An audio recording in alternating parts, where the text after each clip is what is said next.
Para mí es un placer tener a una gran invitada, amiga y colega del Instituto de Biología de la UNAM, a la doctora Patricia Ornella García. Ella es investigadora titular A y curadora actualmente de la Colección Nacional de Peces en el Instituto de Biología de la UNAM. Entonces, Pati, pues te agradezco mucho que estés aquí con nosotros y cuando gustes comenzar, adelante, por favor.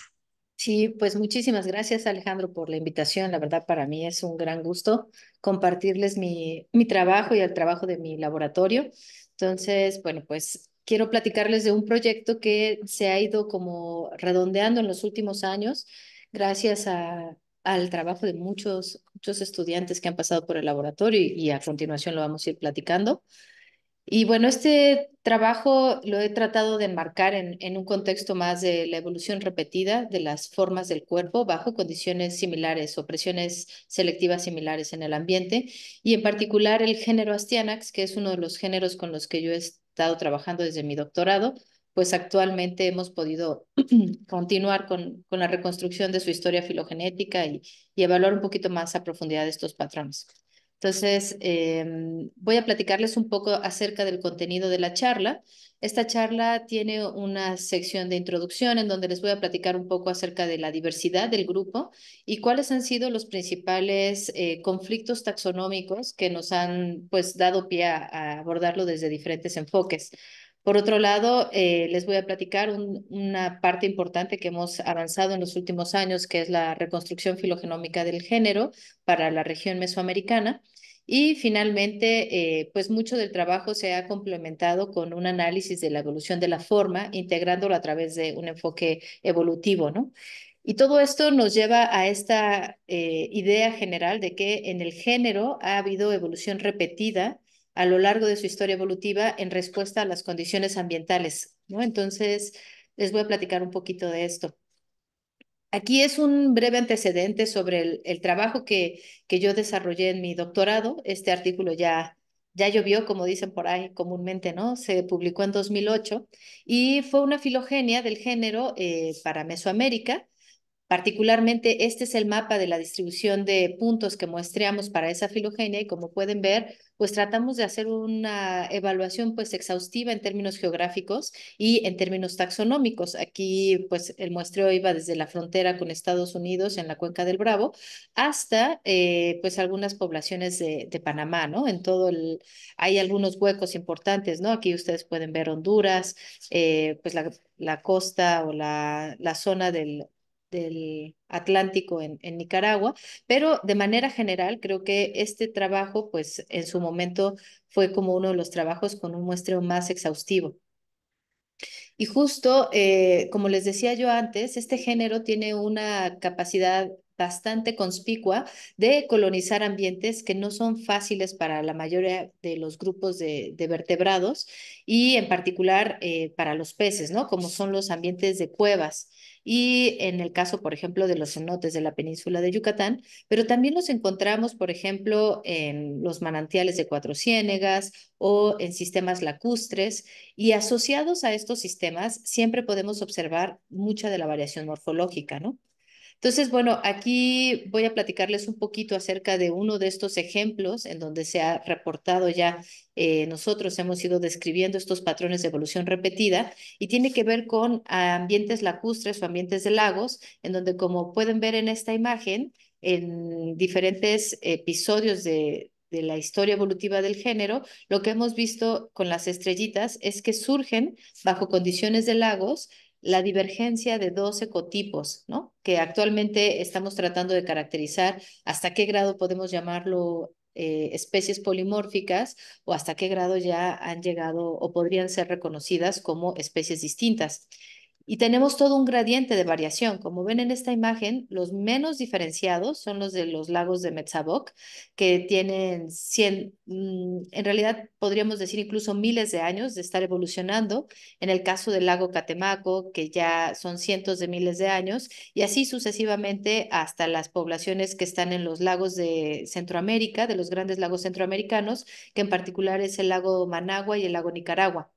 Como pueden ver, la forma o el ecotipo Brachocarax, lo que se diferencia de las formas simpátricas es en el esqueleto del cráneo, pueden ver cómo se modifica fuertemente la dimensión del hocico, le llamamos nosotros, que es justamente estos huesos maxilares y premaxilares y dentario que se están proyectando, hacen un hocico mucho más largo, y también la forma de la cabeza, ¿no? Proporcionalmente al resto del cuerpo, es una cabeza, en el caso, por ejemplo, de Catemaco, mucho más grande, y las proporciones pues varían. Además de esto, tenemos una fuerte asociación con la dentición. Podemos ver aquí cómo los dientes cambian, ¿no? Entre la forma Bramocarax, lo que tenemos son dientes con cúspides centrales alargadas o proyectadas y con espacios entre los dientes, además de un incremento importante en el número de los dientes maxilares. Todas estas modificaciones son o se han dado de manera repetida. ¿A qué me refiero con esto? A que la forma Bramocaras de Centroamérica casualmente es muy similar en estas características que les comentaba a las formas de Catemaco y a las formas de Metzaboc, incluso a los sistemas de Guatemala, ¿no? En donde también tenemos dos especies más que originalmente fueron descritas como un género distinto, y gracias a los análisis filogenéticos pues hemos ido abordando esta pregunta.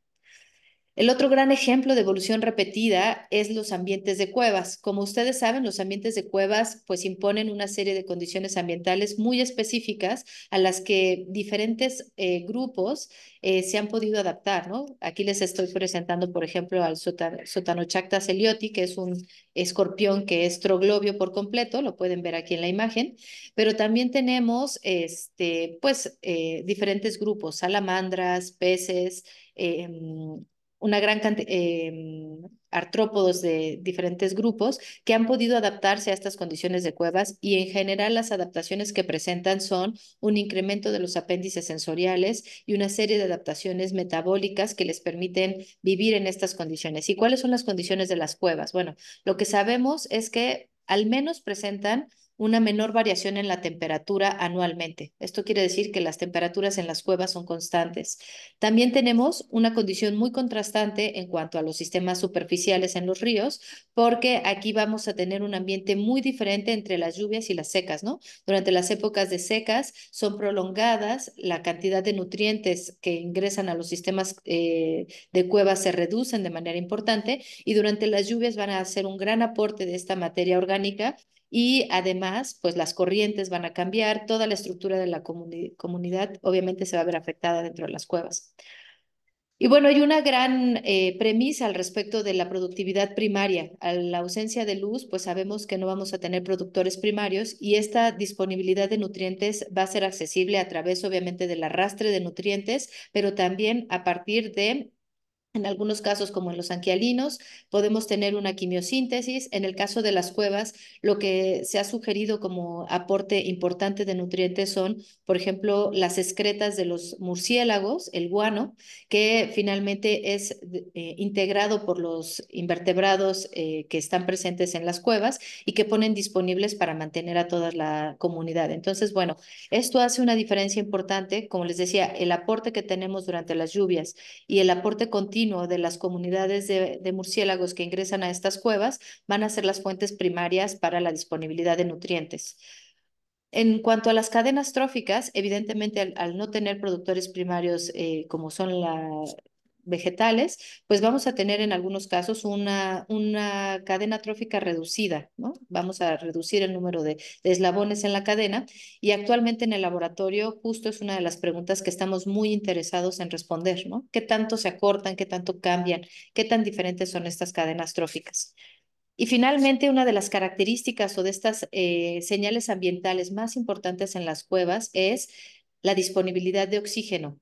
Esto para muchos de nosotros está tomando mucha relevancia, ya que estamos viendo que hay muchas cuestiones fisiológicas, morfológicas y conductuales que pueden estar respondiendo a esta baja disponibilidad de oxígeno. Entonces, bueno, además de esto, podríamos continuar con que al ser sistemas kársticos, tanto la conductividad como el pH son diferentes, y que también se han sugerido como mm, condiciones ambientales que promueven, ¿no? Algunas adaptaciones. Pero en términos generales, estas serían como las principales. Entonces, bueno, la sardinita ciega mexicana, este Astyanax mexicanus, ha sido un organismo modelo para el estudio de biología evolutiva y de evolución regresiva, porque nos permite, gracias a la capacidad de reproducirse con las poblaciones de superficie, poner a prueba cómo se da la herencia de estas características que representan esta adaptación a las cuevas. Las más evidentes, obviamente, son la pérdida de la visión y la pérdida de la pigmentación, pero también tenemos otra serie de características como son adaptaciones metabólicas que tienen que ver con respecto a sus ciclos de vida, etcétera. Entonces, todas estas características pues son muy relevantes y que casualmente en este organismo modelo pues se ha podido desarrollar de manera pues bastante profunda. Y uno de los trabajos que han sido pues parteaguas en el estudio de este organismo modelo es esta publicación que se hizo en el 2018, liderada por la doctora Susan McGough. Y bueno, el primer autor es Adam Herman, pero aquí lo que tenemos es por primera vez publicados genomas completos de estos organismos de cuevas, en donde podemos ver que se recuperan en dos linajes diferentes los organismos de cueva. ¿Y esto por qué podría ser relevante? Pues porque precisamente a partir de diferentes ancestros de superficie han podido colonizarse los ambientes de cueva y han presentado de manera repetida una serie de características o atributos adaptativos a los ambientes de cueva que podemos estudiar de manera independiente. Entonces, bueno, en cuanto a la taxonomía del grupo, me gustaría platicarles un poquito que no es un grupo sencillo de abordar. A mí, desde que comencé la tesis de doctorado, ha sido un tema muy importante porque, como pueden ver, podemos ver una alta plasticidad en estos organismos, responden rápidamente a las condiciones ambientales. Y aquí les presento un ejemplo en esta diapositiva de esta capacidad de respuesta. Una de las formas más generales que tenemos son el Astyanax ceneus, que incluso se ha llegado a sugerir que va desde Brasil hasta México. Y por otro lado, tenemos ecotipos o ecoformas que están localmente adaptadas a condiciones ambientales, como es la forma de los cenotes, que es el Astyanax altior o Astyanax armandoi, que lo que presenta son labios mucho más gruesos y que tienen que ver justamente con condiciones de adaptación a anoxia o a hipoxia, ¿no? En el caso de la sardinita ciega, pues originalmente fue descrita en un género y una especie distinta. Actualmente sabemos que no presentan barreras para la reproducción con la forma de superficie, que es Astyanax mexicanus, y esto ha llevado a poner una serie de cuestionamientos al respecto de la validez taxonómica, ¿no? Entonces, en esta diapositiva ustedes pueden ver parte de esta variación fenotípica en respuesta a las condiciones ambientales. Y relacionado a esta variación, pues podríamos tener dos contrastes en cuanto a las revisiones taxonómicas, incluso las más recientes. En un trabajo en el 2019 se proponen 4 especies para el género en toda esta región, mientras que otra revisión sugiere 27 especies. Y esto obviamente nos lleva al planteamiento de realmente cuáles serían los mejores criterios para hacer una propuesta taxonómica robusta dentro de este género. Entonces, bueno, les comentaba yo de este trabajo que llevamos a cabo en el 2008. En este trabajo lo que hicimos fue utilizar básicamente información mitocondrial y complementarlo con marcadores nucleares.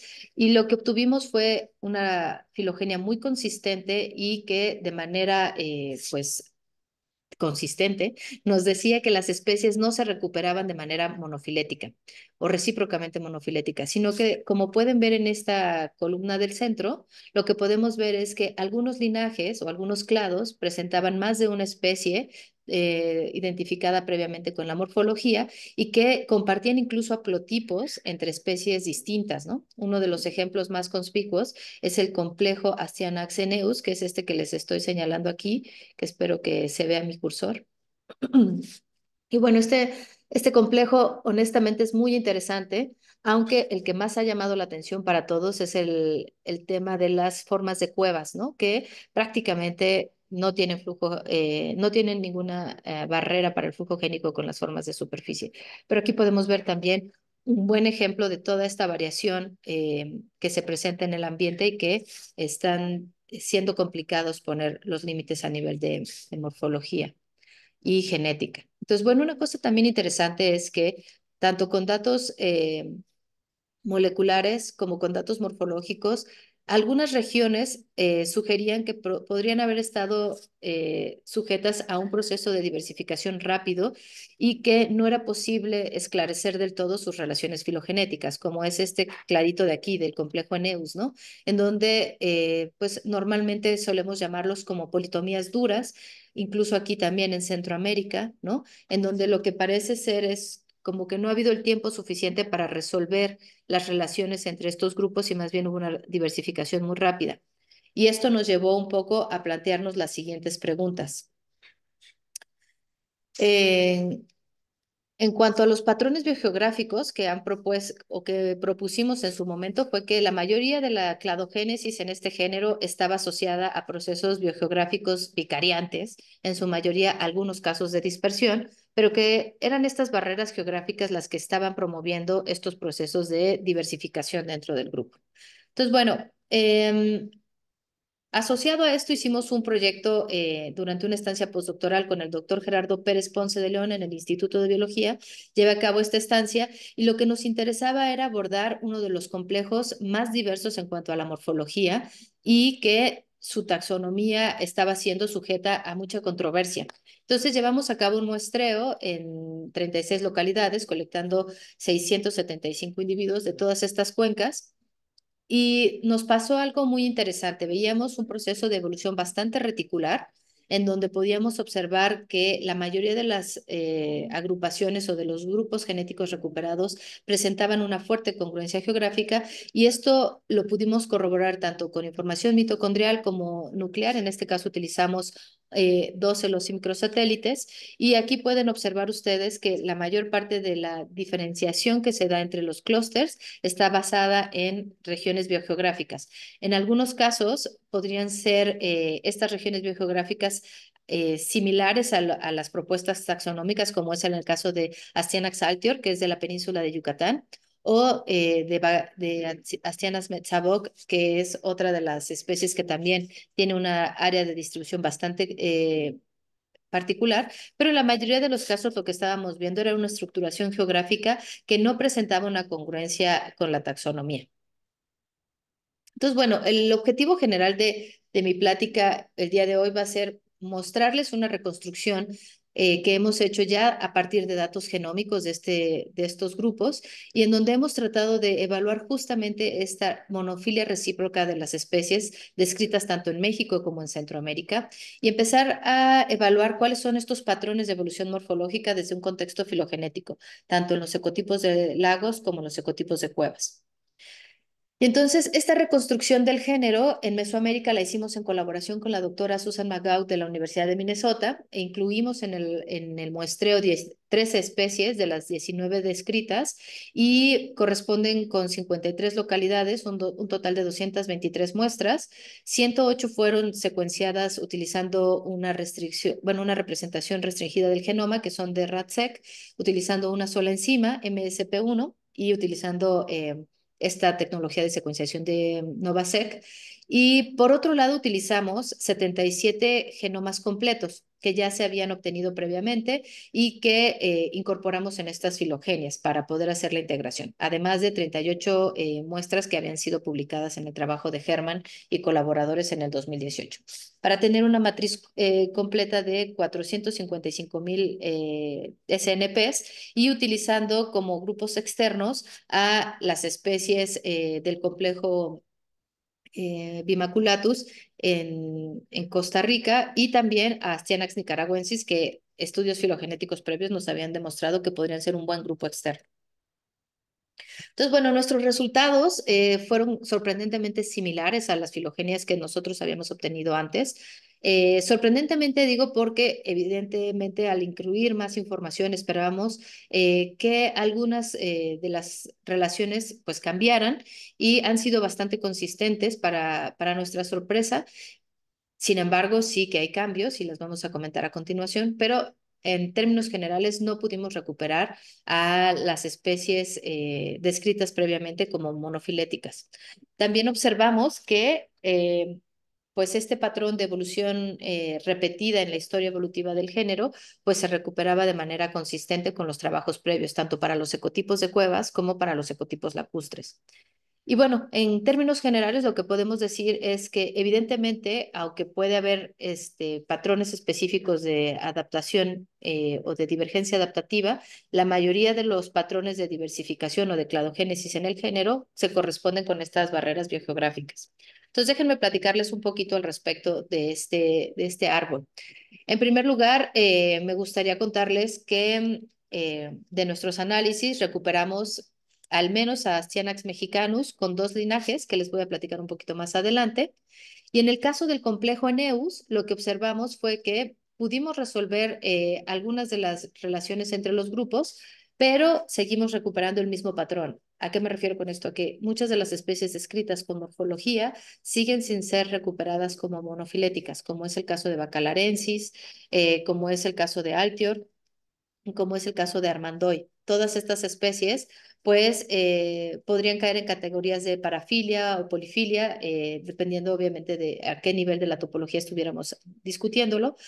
Pero otras especies, como son, por ejemplo, Astyanax petenensis, pues parecen tener un poquito más de reconstrucción monofilética. Por otro lado, encontramos algunos grupos que parecen tener un poco este patrón de diversificación críptica, que a primera vista no eran fácilmente distinguibles del resto y que a partir de los datos moleculares están siendo consistentemente recuperados como distintos, como es en el caso de las cuencas del Balsas.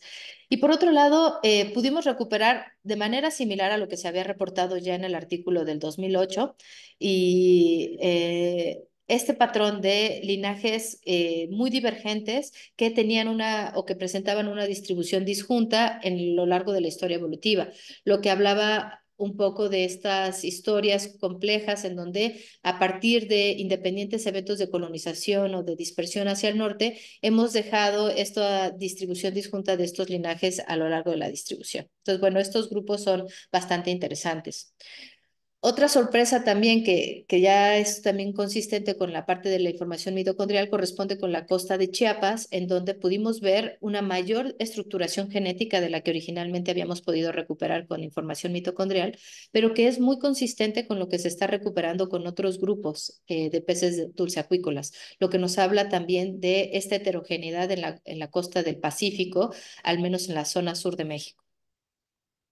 Y en cuanto a Nicaragua, les voy a platicar un poquito al final de la charla. Tenemos aquí a más profundidad el análisis en cuanto a las formas lacustres, pero de manera general recuperamos el sistema del río San Juan junto con los sistemas de los grandes lagos nicaragüenses con mucha estructura biogeográfica. Y en algunos casos también ya empezamos a ver una diferenciación más marcada en términos genéticos entre los ecotipos lacustres que no recuperamos para la zona norte de su distribución. Y en las zonas ya centroamericanas de Costa Rica, pues evidentemente recuperamos un patrón muy similar de la zona norte de la costa del Pacífico y la zona sur de la costa del Pacífico, bien diferenciados y por completo distintos de la zona del Atlántico. Entonces, bueno, cuando les platicaba acerca de estos patrones de evolución repetida, el ejemplo que les comentaba que era más conspicuo justamente hace referencia al ejemplo de las cuevas. Y aquí les quisiera platicar un poquito a más detalle la parte filogenética y la parte de evolución de la forma para las formas de cuevas dentro de la especie Astyanax mexicanus.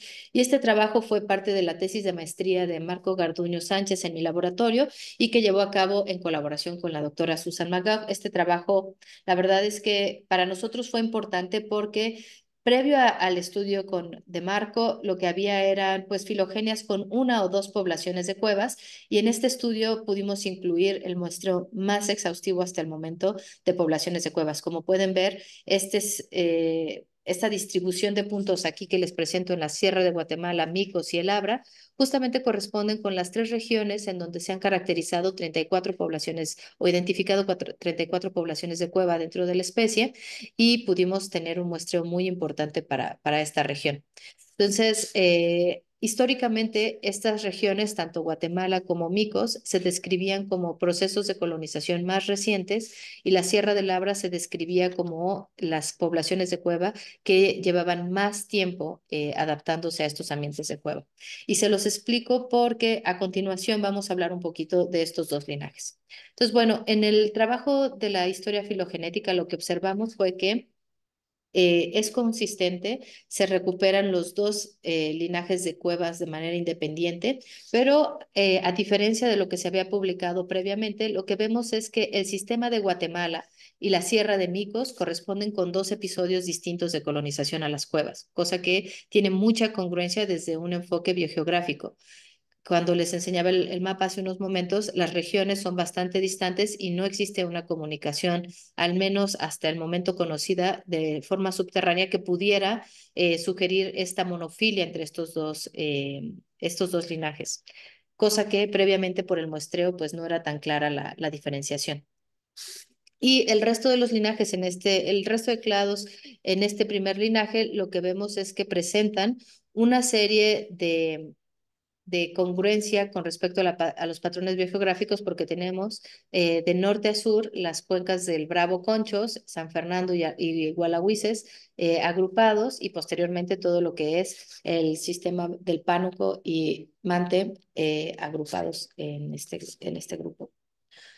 En el segundo linaje, que es este linaje 2, volvemos a tener la presencia de poblaciones de cuevas, pero en esta ocasión sí son monofiléticas, las de la Sierra de Labra, cosa que tiene mucho sentido desde el punto de vista hidrogeológico. Y lo que vemos más bien es que existen grupos o, como pueden ver, una estructuración dentro de estos clados que tienen que ver con regiones biogeográficas que ya se han sugerido con ciertas barreras o limitaciones para la dispersión actualmente. Entonces, esto resulta bastante interesante porque ya con datos geológicos se habían sugerido estas regiones y nosotros a partir de datos genómicos pudimos corroborar la presencia de estas barreras. Y finalmente tenemos este segundo linaje de superficie que históricamente se había sugerido como extinto, pero que actualmente podemos ver que sí que se recuperan estas poblaciones del linaje 2 en algunas poblaciones de superficie. Una cosa importante que obtuvimos en este estudio fue evaluación del flujo genético entre los grupos y cuánto es su impacto en cuanto a la historia evolutiva. Y lo que pudimos ver es que existe evidencia que ha habido independientes eventos de migración o de contacto entre los linajes que podrían estar marcando de manera muy importante la historia evolutiva. Y al menos tenemos 5 eventos que pudimos reconstruir en este árbol y 4 de ellos corresponden con grupos que históricamente se han sugerido como híbridos o que presentan cierto flujo genético entre las poblaciones de cuevas y superficies. En cuanto a la evolución repetida de estas formas, me gustaría platicarles sobre la tesis de maestría de otro estudiante de laboratorio, que es Jorge Hernández. Él evaluó la evolución de la forma, pero ya desde un contexto filogenético, y aquí les voy a presentar rápidamente un resumen de la base de datos con la que partimos. Él utilizó en total 146 individuos, 16 poblaciones de cueva y 3 poblaciones de superficie, y lo que nos interesaba era abordar desde el contexto de la forma del cuerpo y de diferentes marcos corporales, cuánto era en qué magnitud se estaba dando esta evolución repetida en la forma.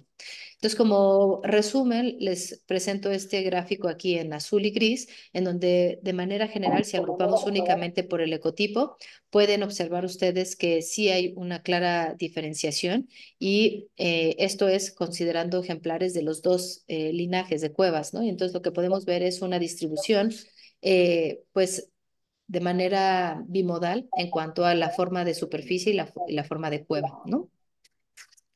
Cuando vemos en qué características están difiriendo estos dos ecotipos, lo que podemos observar es que al momento que se da se pierde el ojo o la órbita, se da un colapso en el perfil dorsal de la cabeza, que es lo que en otros grupos se ha llamado como forma de cabeza de pato, de forma que el hocico y la parte dorsal del cráneo de alguna manera se compactan y también observamos diferencias tanto en la longitud del pedúnculo caudal que evidentemente tienen un efecto en el hidrodinamismo y en la locomoción de estos ejemplares. Entonces, en la parte más positiva de este componente 2, lo que vemos son justamente a estos ejemplares de cuevas y en la parte más negativa lo que vemos son a ejemplares de superficie.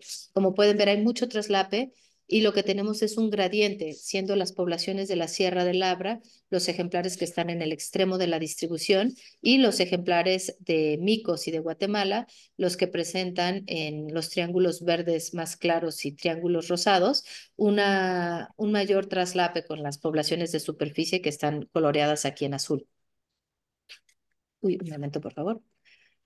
Cuando hacemos el análisis de asignación por linaje, lo que vemos es básicamente algo muy interesante. Vemos que para las poblaciones de la Sierra de Labra y para la Sierra de Guatemala, las probabilidades de asignación individual cambian un poco. Esto es únicamente utilizando datos morfológicos. Y lo que vemos es que existe una mayor probabilidad de autoasignación en el caso de Guatemala y Micos, cosa que se corresponde un poco con lo que hablábamos hace un momento del traslape. Y cuando vemos perdón, la forma o el PSA filogenético, lo que vemos es que existe una falta de señal filogenética, lo que quiere decir es que las formas de cueva están evolucionando hacia una región del morfoespacio o del filomorfoespacio que es diferente a las formas de superficie, de manera repetida o de manera no, con falta de señal filogenética, ¿no? Entonces, bueno, aquí les presento un poquito los diferentes marcos morfológicos que se evaluaron. Se evaluó también aspectos de la ecomorfología en el lado izquierdo de la gráfica, en donde tenemos un patrón muy similar al que observamos en la forma del cuerpo. Para la cabeza tenemos también algo similar. Y sin embargo, para la premaxila, aunque ustedes pueden ver que existe una forma muy diferente tanto en lo ancho como en el alto del proceso ascendente de la premaxila, lo que vemos es que existe un mayor traslape y una menor diferenciación, una suerte de conservadurismo en esta estructura. Pero bueno, actualmente estamos trabajando en esto. No voy a ir mucho a detalle para no gastar más tiempo, pero básicamente es esto lo que hemos observado. En cuanto al complejo Eneus, que es el otro complejo que les comentaba al principio que presenta esta variación, junto con Marco Garduño, estudiante de laboratorio, y Jesús Díaz Cruz, que es una estancia postdoctoral en el laboratorio, nos hemos dado a la tarea de abordar ya más a detalle cómo se da esta evolución de la forma asociado, evidentemente, a su diferenciación genética y a características del hábitat. Y a continuación les voy a platicar un poquito al respecto de esto. En esta imagen pueden ver nuestro muestreo y en las figuras hemos colocado triángulos, círculos o rombos de acuerdo al tipo de sistema que estemos analizando. En las categorías hemos descrito a los cenotes, a las lagunas y a los ríos, que en su mayoría, como pueden ver, están caracterizados como ríos.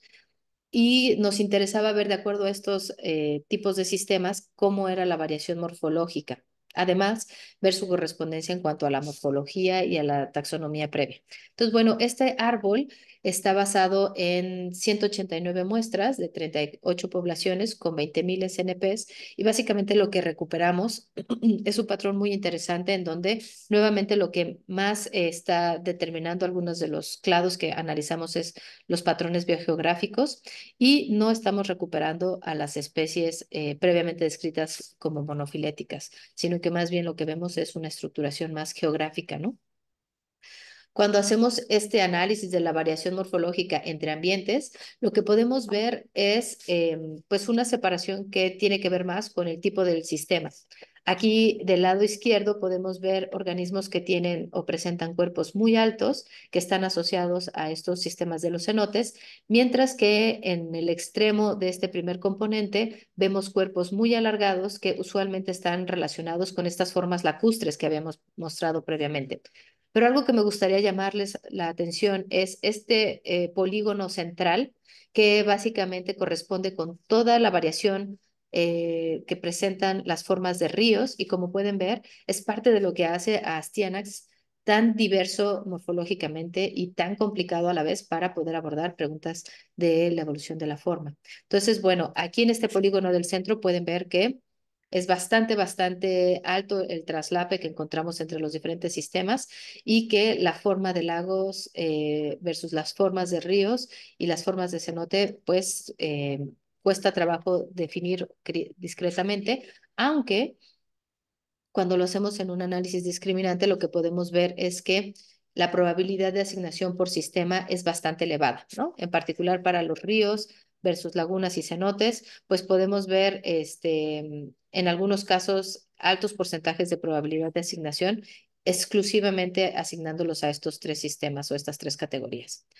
Cuando vemos esta señal de la evolución de la forma, como les decía yo, ya proyectado en un análisis pues en el filomorfoespacio, en PACA, lo que vemos es que en este caso sí recuperamos una alta señal filogenética, ¿no?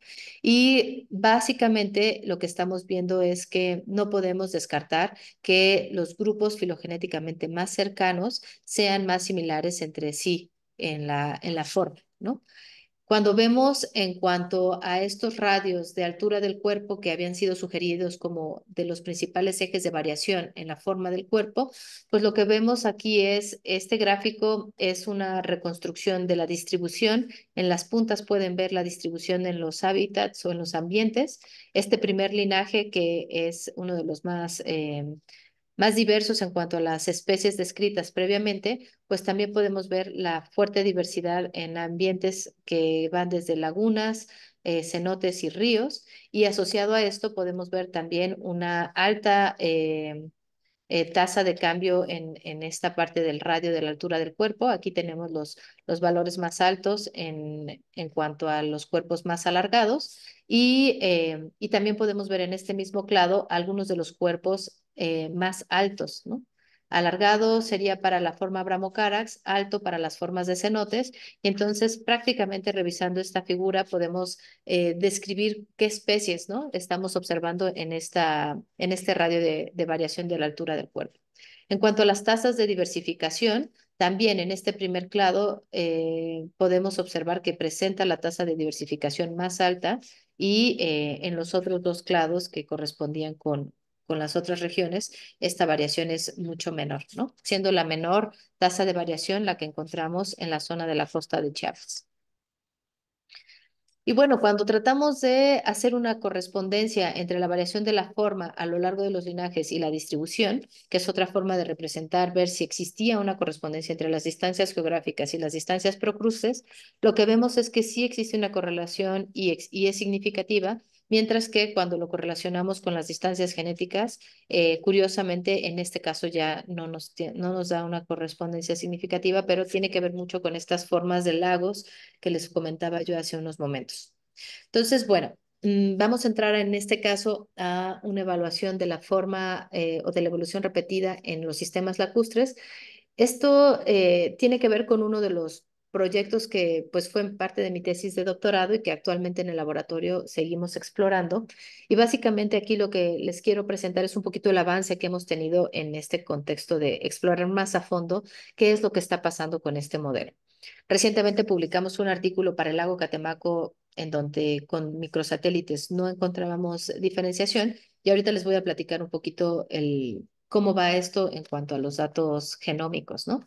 Entonces, los modelos que estamos comparando es básicamente el lago Catemaco, en donde encontrábamos las dos formas, Astyanax y Bramocarax, las lagunas de Metzaboc, en donde también tenemos una forma Astyanax y Bramocarax, y los grandes lagos centroamericanos que son el lago de Managua y el lago de Nicaragua. Como pueden ver, hay un gradiente bastante claro e incluso nosotros ya hemos hecho pues una descripción de este gradiente latitudinal, ¿no? En donde pues hemos sugerido que existe una clina en la variación y como pueden ver aquí en las gráficas que les presento, tanto para la variación de la ecomorfología como para la variación en el número de dientes, lo que podemos ver es que existe un mayor traslape entre los ecotipos en las formas lacustres de México versus las formas lacustres de Centroamérica, ¿no? Las diferencias son mucho más conspicuas entre las formas de Centroamérica que las de México. Aquí es para la ecomorfología, en donde pueden ver en verde las formas de México y en naranja las formas centroamericanas. Y aquí es para la forma de los dientes, en donde nuevamente en verde está México, en el lago Catemaco y en Chiapas, y en naranja las formas en Centroamérica. En cuanto a análisis de microCT scans, donde evaluamos la forma en 3 dimensiones, vimos un patrón muy similar. El traslape entre los ecotipos lacustres de Centroamérica es mucho más discreto, la diferenciación, mientras que para las formas de México y Chiapas, bueno, Chiapas y Catemaco, encontramos un mayor traslape. Y lo vemos aquí también en el análisis de variables canónicas, ¿no? Entonces, de manera general podemos ver un poquito este patrón, aunque pues nos interesaba ver a nivel genético cuáles podrían ser estas bases de la diferenciación genética, sobre todo para los sistemas en donde existe el flujo génico, como es en el caso de México, ¿no? Este es un análisis de un mapa de calor, le llamamos un heat map, en donde, como pueden ver aquí, lo que estamos comparando son los patrones de expresión diferencial utilizando tejidos blanco de Bramocaras y Astyanax. En particular, utilizamos el hígado, el vaso y el músculo. Hicimos un homogenizado de estos tejidos y hicimos la extracción del RNA total y fue lo que se secuenció y es lo que les presento aquí. Y básicamente las primeras columnas hasta a esta que les estoy señalando corresponden con el fenotipo Astyanax y las últimas 3 columnas corresponden al fenotipo Bramocaras. En esta primera aproximación pudimos observar una expresión diferencial al menos en 8 órdenes de magnitud entre ecotipos de 267 genes y a partir de un análisis de ontología de genes lo que pudimos observar fue sorprendentemente algunos genes que tienen que ver con procesos metabólicos, otros que tienen que ver con procesos biológicos y otros que tienen que ver con sistema inmune, ¿no? Entonces, bueno, a partir de esta primera exploración, pues lo que tendríamos es que continuar un poco con estos análisis, a lo mejor ya en condiciones más controladas que nos permitan dirigir más estos ensayos.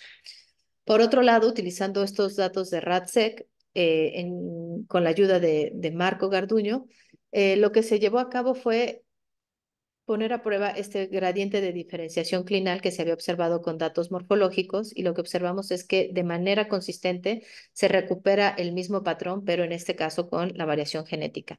Entonces, para el primer caso de Catemaco, lo que pueden ver aquí en morado y en naranja son las dos ecotipos. Tanto para la zona de Nicaragua, perdón, para la zona de Chiapas como para la zona de Catemaco, y podemos observar mucho de esta entremezcla que estamos viendo para esto.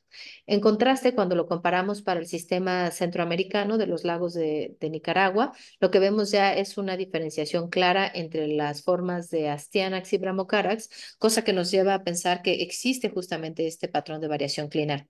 Y en este análisis de asociación genómica, mapeándolo con el genoma de referencia de Astyanax, lo que observamos es una suerte de un gradiente también en este nivel de diferenciación y de asignación de LOCI que podrían estar marcando las diferencias entre estos ecotipos.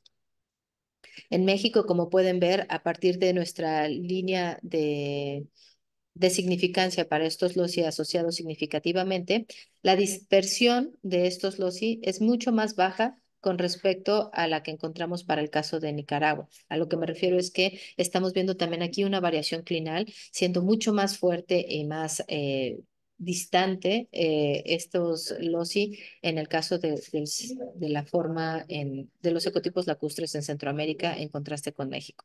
Entonces, bueno, a modo de conclusiones y porque estoy ya muy encima del tiempo, lo que observamos en estos datos, ya utilizando filogenias con datos genómicos, es que recuperamos de manera consistente la falta de monofilia en las especies previamente descritas, que nos hacen sugerir la necesidad de utilizar diversas fuentes de información para las propuestas taxonómicas. Como todos sabemos, la taxonomía integrativa es una de las herramientas que hoy en día podemos hacer uso de ella para hacer propuestas que nos permitan tener pues hipótesis taxonómicas más robustas. Por otro lado, es importante decir que nuestros resultados sugieren que estas formas asociadas a ciertos ambientes están evolucionando de manera repetida dentro de este género, lo que es muy interesante desde el contexto de evaluar cuáles son las bases genéticas de estos ecotipos y conocer un poco más acerca de estos patrones de evolución repetida.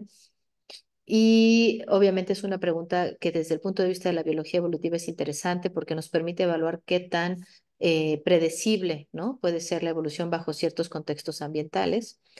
Por otro lado, también es importante decir que para el caso del complejo Eneus observamos una alta plasticidad morfológica que responde a las condiciones ambientales, como son el caso extremo los cenotes y en algunos casos algunos ríos.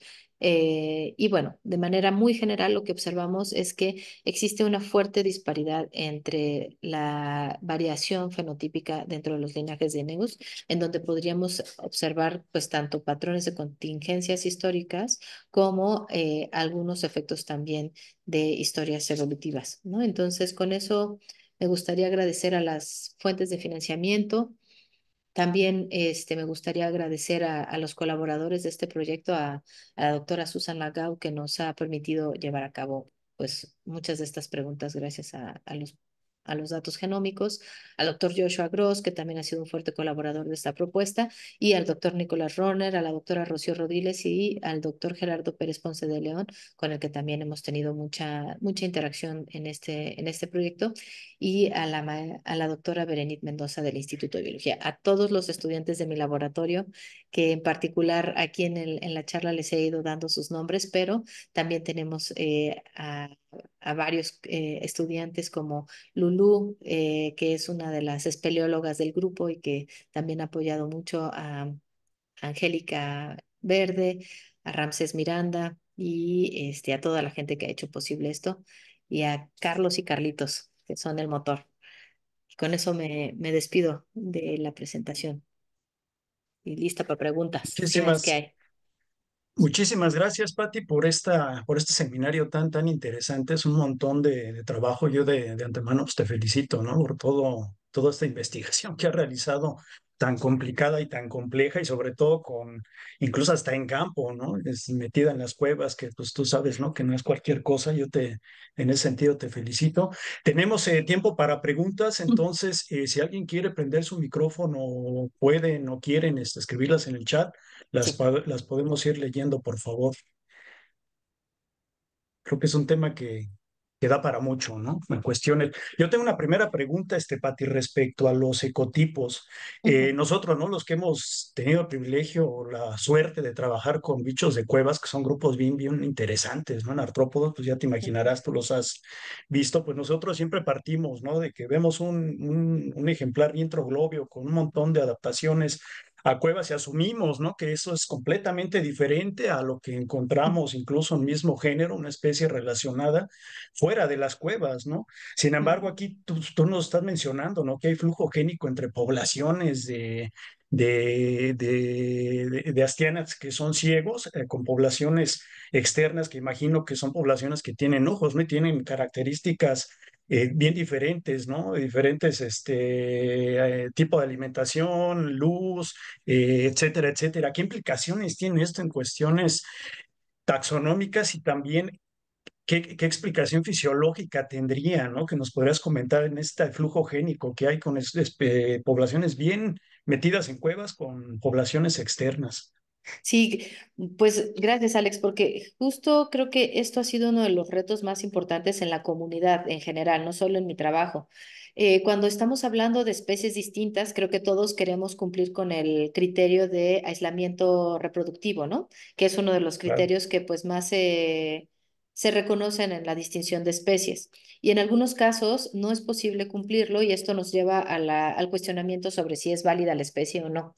Nosotros hemos estado trabajando con este modelo ya muchos años y precisamente hablándolo con colegas, este modelo ha sido muy estudiado en biología del desarrollo, precisamente porque tienen esta característica de poder reproducirse entre ecotipos, ¿no? Entre superficie cueva. Y era una de las máximas que ellos siempre comentaban, si se reproducen, no son especies distintas. Pero curiosamente, pues conforme ha ido aumentando el conocimiento en el modelo y en los sistemas, tanto en la parte de compatibilidad genética, eh, hace poco y justo hace muy poquito que estuve en una reunión de Astyanax, se discutía, ¿no? Que no todas las cruzas eran viables de la misma forma. Por ejemplo, las hembras de superficie no se podían reproducir con machos de pachón. O sea, artificialmente las podemos reproducir, podemos hacer este tipo de fertilización in vitro, pero la progenie todos son machos. Y de alguna manera esto nos estaría hablando de aislamiento, en este caso que podría estar promoviendo la especiación entre las formas. Nosotros Claro. ahora queremos empezar a trabajar ya a nivel más conductual para ver si evidentemente este supuesto de que no, o sea, existen estos híbridos en la naturaleza, tenemos evidencia de ellos, hemos reportado ya con datos genómicos la presencia de estas poblaciones híbridas, ¿no? Entre poblaciones de cueva y superficie. Lo que queremos evaluar es un poquito más allá de cuál es la eficacia biológica, cuáles son posiblemente en estos contextos en donde sí se da la hibridación, cuáles son posibles barreras presigóticas o conductuales en la conducta de apareamiento que podrían prevenir el flujo genético entre estos individuos. Te decía yo que, por ejemplo, en el caso de Pachón, de manera muy especial, ya se han reportado estas barreras o que son totalmente machos toda la progenie y que de alguna manera estaría hablando de estas barreras, pero a priori yo creo que has hecho un muy buen punto. ¿En qué grado podemos nosotros describirlos como diferentes especies? Creo que la evidencia nos tiene que dar como esas pautas para decir si tenemos evidencia de que existen o que cumplimos diferentes criterios, pues obviamente sería una de las causas para poder elegirlas como especies distintas. Ahora, una de las cosas que a mí me, me ha costado un poco de trabajo es la parte de la conservación. Las poblaciones de cuevas son ambientes frágiles que Claro. usualmente no están siendo, o al menos en nuestro país, no están recibiendo la atención necesaria para su conservación. Y el tener especies, identidades o entidades taxonómicas discretas, muchas veces desde el punto de vista pues más logístico, nos permite, ¿no? Establecer estas herramientas de manera más clara, ¿no? De conservación. Entonces, a nivel de subespecies o a nivel de especies, de alguna manera, tenemos que tener la capacidad de poder establecer criterios de conservación. Y creo que lo más importante es conocer bien en qué medida, por ejemplo, tenemos estas fuentes de evidencia para protegerlas, ¿no? Nosotros en la última reunión, yo tuve la oportunidad de trabajar con la gente de UCN para la forma de cuevas y era lo que decíamos, actualmente ya existen criterios genéticos, ¿no? Que podemos decir que corresponden con linajes distintos, que corresponden con historias evolutivas diferentes. Tenemos diferentes categorías como las ESUS, las OTUS, las diferentes, pues sí, fuentes de evidencia que nos podrían ayudar.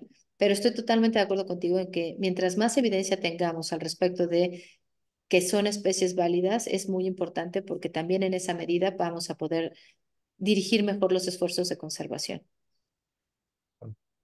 Perfecto, Pati, pues gracias por la respuesta, ¿no? Creo que todavía hay un montón por trabajar, ¿no? Si hay Ujú. algún taxónomo de peces se anima, pues ya saben, ahí está la doctora, tienen su contacto y pues pueden, colaborar, ¿no?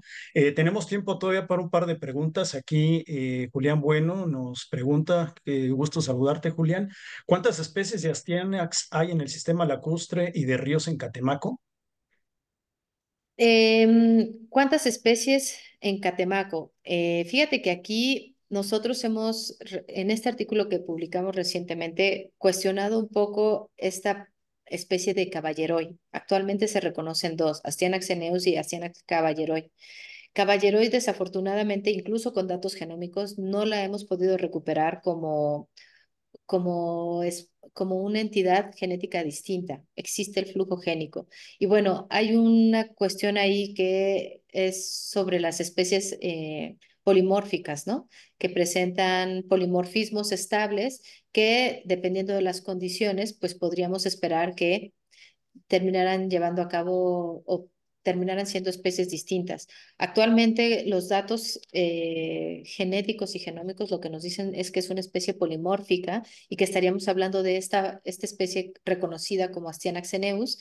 Y sin duda, este es un buen ejemplo de esta alta diferenciación fenotípica bajo condiciones de flujo genético, cosa que es fascinante, ¿no? O sea, este es un buen ejemplo también, ¿no? Tenemos el caso de las cuevas, pero aquí tenemos el caso de los lagos, en donde tenemos una Ah, forma bien distinta que originalmente se describió incluso como un género distinto, pero que genéticamente no es posible diferenciarla del ecotipo simpátrico.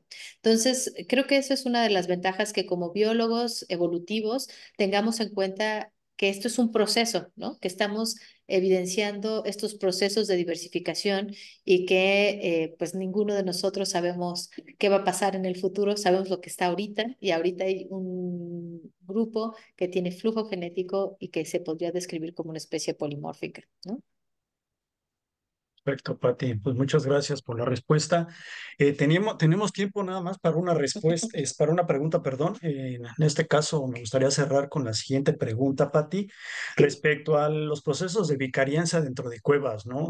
Siempre imaginamos, ¿no? Procesos de vicarianza en cuevas que se dan de manera horizontal, ¿no? Pero también hay estas vicarianzas de manera vertical, ¿no? De repente encontramos Ujú. poblaciones, lo hemos visto con algunos arácnidos, ¿no? En cierta profundidad de la cueva y de repente China, -600, -700 metros en un sótano, tiro vertical, encuentras otra población. ¿Qué pasa con Astyanax? ¿Hay situaciones donde se da este tipo de vicarianza? ¿Qué nos puedes comentar?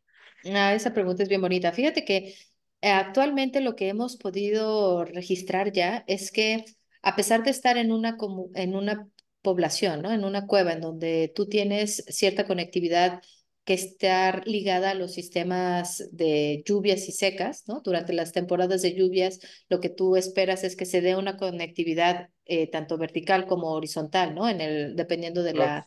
del desarrollo de las cuevas. Lo que hemos visto es que sí existen variaciones en términos de disponibilidad de nutrientes y conductuales, ¿no?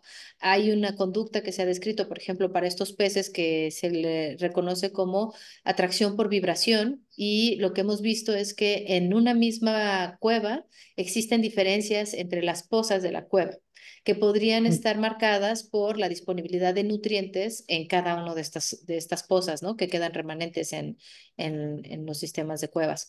Evidentemente, cada vez que hay lluvias, lo que esperamos es que existe esta conectividad, pero entre cuevas, por ejemplo, dentro del sistema de Guatemala, lo que hemos observado es que algunas de estas cuevas ya es evidente por sus datos genéticos que están en un proceso de aislamiento o de deriva. Y esto lo hemos podido evidenciar a través de la identificación de variantes genéticas que ya no se comparten con el resto de las poblaciones en estos sistemas. Pues este aislamiento entre estos sistemas kársticos justamente hablan de esto, ¿no? O sea, nosotros tenemos ya identificadas cuevas dentro de un mismo sistema, por ejemplo, en la Sierra de Guatemala, que están siendo sujetos a deriva genética.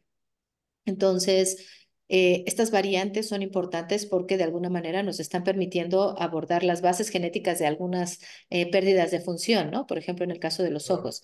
Pero evidentemente desde el contexto de lo que tú acabas de hablar, ¿no? De vicarianzas y de aislamiento, pues son también importantes porque van a afectar la demografía y finalmente la historia evolutiva ya de esa población, ¿no? Claro, ¿no? Y sobre todo en sistemas de cavernas tan grandes como sistema purificación, ¿no? Que son kilómetros y kilómetros de cuevas Ujú, de pasajes, etcétera, etcétera, ¿no? Pues ujú. muchas gracias, Pati, por esta excelente presentación, este muy completo seminario. Yo te agradezco mucho que hayas Gracias a aceptado y ti. pues creo que ha sido uno de los seminarios más completos que hemos tenido. Te agradezco en verdad. No sé si quieres agregar algo para terminar, por favor.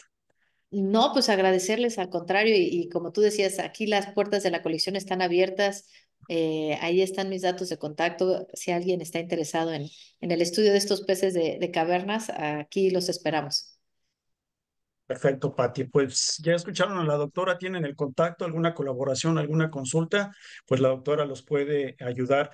Con esto terminamos nuestro seminario del día de hoy. Yo les agradezco mucho a nuestros estudiantes, a nuestros académicos que se conectaron y les hago la cordial invitación para el siguiente seminario del viernes, donde tendremos a la doctora Anastasia Krimova hablándonos un poquito de la estructura génica, historia de domesticación en curso de una especie clonal de agave. No se lo pierdan, va a ser un seminario bastante interesante.